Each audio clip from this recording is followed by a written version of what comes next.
வணக்கம்.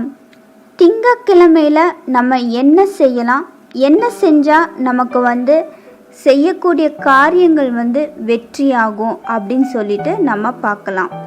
திங்கட்கிழமை பார்த்திங்கன்னா புதுசாக வீடு கட்டி கிரக பிரவேசம் பண்ணுறவங்க திங்கட்கிழமை பண்ணலாம். அடுத்து சீமந்தம் செய்கிற மாதிரி இருந்தாலும் திங்கட்கிழமை செய்யலாம். ஏதாவது தோட்டம் விவசாயம் பண்ணுறவங்க புதுசாக விதை விதைக்கணும் அப்படின்னா இந்த திங்கட்கிழமை செய்யலாம்.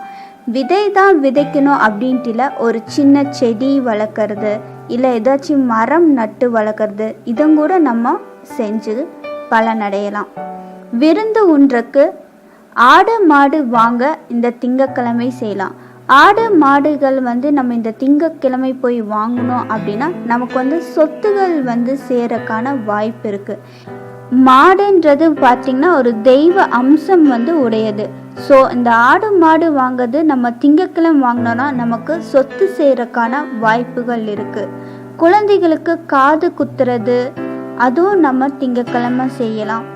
அப்புறம் யாராவது துர்மரணம் நம்ம குடும்பத்தில் அவங்களுக்கெல்லாம் நீங்கள் பிண்டம் கொடுக்கறது ஏதாச்சும் சாமி கும்பிடுறது இதெல்லாம் பார்த்திங்கன்னா திங்கட்கிழமை செஞ்சிங்கன்னா அவங்களோட ஆத்மா சாந்தி கண்டிப்பாக அடையும். பெண் பார்க்க போகிறதும் நம்ம இன்னைக்கு திங்கட்கிழமை செய்யலாம். புது வியாபாரமும் தொடங்கலாம்.